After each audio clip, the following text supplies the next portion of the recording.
Thank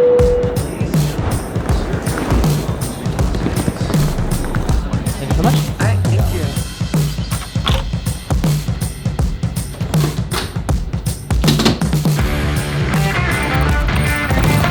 NAB 2023, let's go!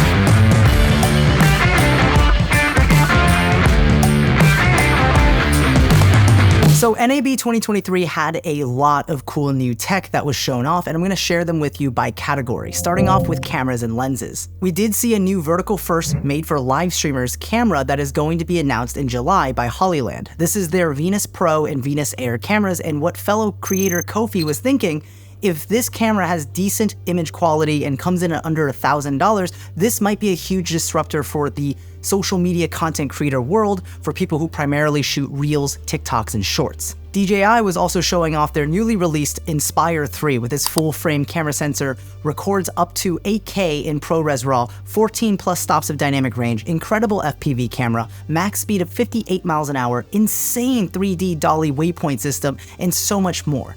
It's just gonna cost $16,000. A man can dream. Then we've also got a bunch of new anamorphic lenses announced by companies like surreal, Laowa with their new 2X Proteus line, and DZO Film with their new 2X Pavo line, which honestly I'm a big fan of because more companies competing in this space is going to make products like high quality anamorphic lenses more accessible to smaller creators. Oh, hey, are you enjoying the video? Because if you are, you should smash that like button. I'm just peeling the world's smallest orange. Oh wait. Did you do it? Cool. Next, we saw a bunch of lighting solutions, and man, I've been saying this in my reviews, but there are so many players in the lighting space now. Remember the days where the only real lighting solutions were either something with decent quality like Aperture, or cheap but budget-friendly like Newer? Well, now everyone is in the lighting game, and we stand to benefit because while there might be a best light, most, if not all of these lights are at least good enough at a great price. SmallRig, of course, entered the scene with their RC series not too long ago, and you can check out my review here.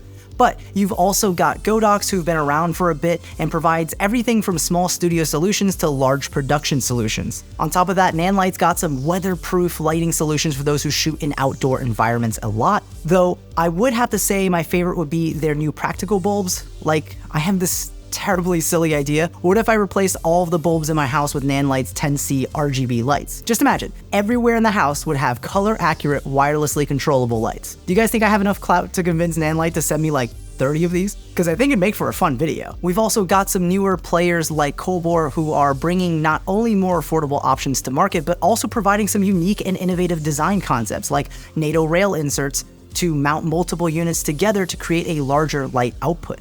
And something that really piqued my interest was pixel tubes. These unique tube lights look incredibly cool as practicals, especially for those who shoot music videos, and they've become more affordable than ever with so many companies competing in the same space. Astera, Aperture, Nanlight, Godox, and GVM to name a few. We also saw a ton of new entries in the accessories scene. Condor Blue teamed up with SanDisk to create this extremely innovative top handle that accepts an SSD blade, which allows you to directly record from cameras like the Panasonic GH6, Blackmagic 6K, or Sigma FP directly to the SSD, giving you a fast and cheap storage solution of up to 2 terabytes. This thing is absolutely genius, and I think it blew a lot of people's minds. Freewell, of course, was also showing off their new K2 magnetic ND system that was recently released, which again, if you're interested, I also did a review of that as well. And so far, after using it for a dozen shoots, I can say it still lives on my lens every time I go shoot. Hollyland was also showing off their C1 Pro intercom headsets with noise-canceling microphones, which I do have and plan on making a review of it, as well as Kame TV's Kumenique 8 system, so keep an eye out for those. But honestly, having headsets for event coverage, especially weddings, makes shooting so much easier. And something that I've been wanting to do is live streaming, and YOLO Live was showcasing an awesome solution for live streaming as well. They had their YOLO Box Mini, YOLO Box, and YOLO Box Pros, which basically act as your video capture card, broadcasting device, and live switcher all in one, meaning anywhere you can connect to the internet, all you need is this monitor, tablet, and a camera, and you can live stream directly to platforms like YouTube or Twitch, switch between any of the video inputs, control overlays like countdowns, lower thirds, or transitions, and even monitor chat. All I know is if you live stream, a tool like this is going to be so clutch. And finally, there was a bunch of emphasis on virtual production and cloud solutions for productions, which were pretty cool to look at. There was everything from virtual stages demoing tech that you might have seen used to create shows like The Mandalorian, as well as more entry-level solutions like green screen-based virtual productions. On the cloud solutions side, Atomos was showing off a really cool demo where they were able to capture footage and within minutes have it uploaded to the cloud so that an editor anywhere in the world would be able to pull down a high bitrate 1080p proxy of what you just shot so they can start editing everything. So imagine covering something like NAB while your editor is back at home churning out content for Instagram or YouTube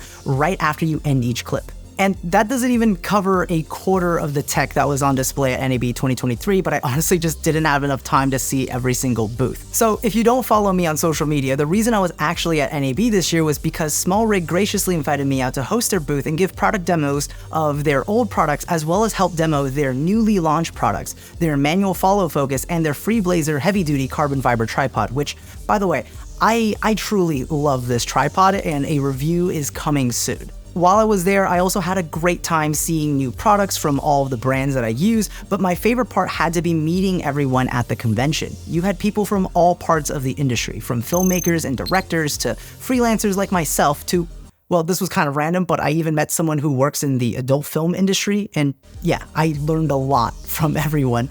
But most of all, I was super grateful to have had the opportunity to meet and chat with the creators I've been watching for so long. Everything from talking about camera gear to their workflow to what they're working on next. This was my first year going to NAB, and man, it was so worth it. If you've ever thought about going but weren't sure, do it. Go and check out all the cool tech and go network and meet with the professionals there because they are just a walking fountain of knowledge, and just soak it all up. All right, I hope you guys enjoyed my coverage of NAB 2023. Let me know in the comment section down below on what your favorite camera tech of 2023 has been so far. And as always, I'll see you in the next video.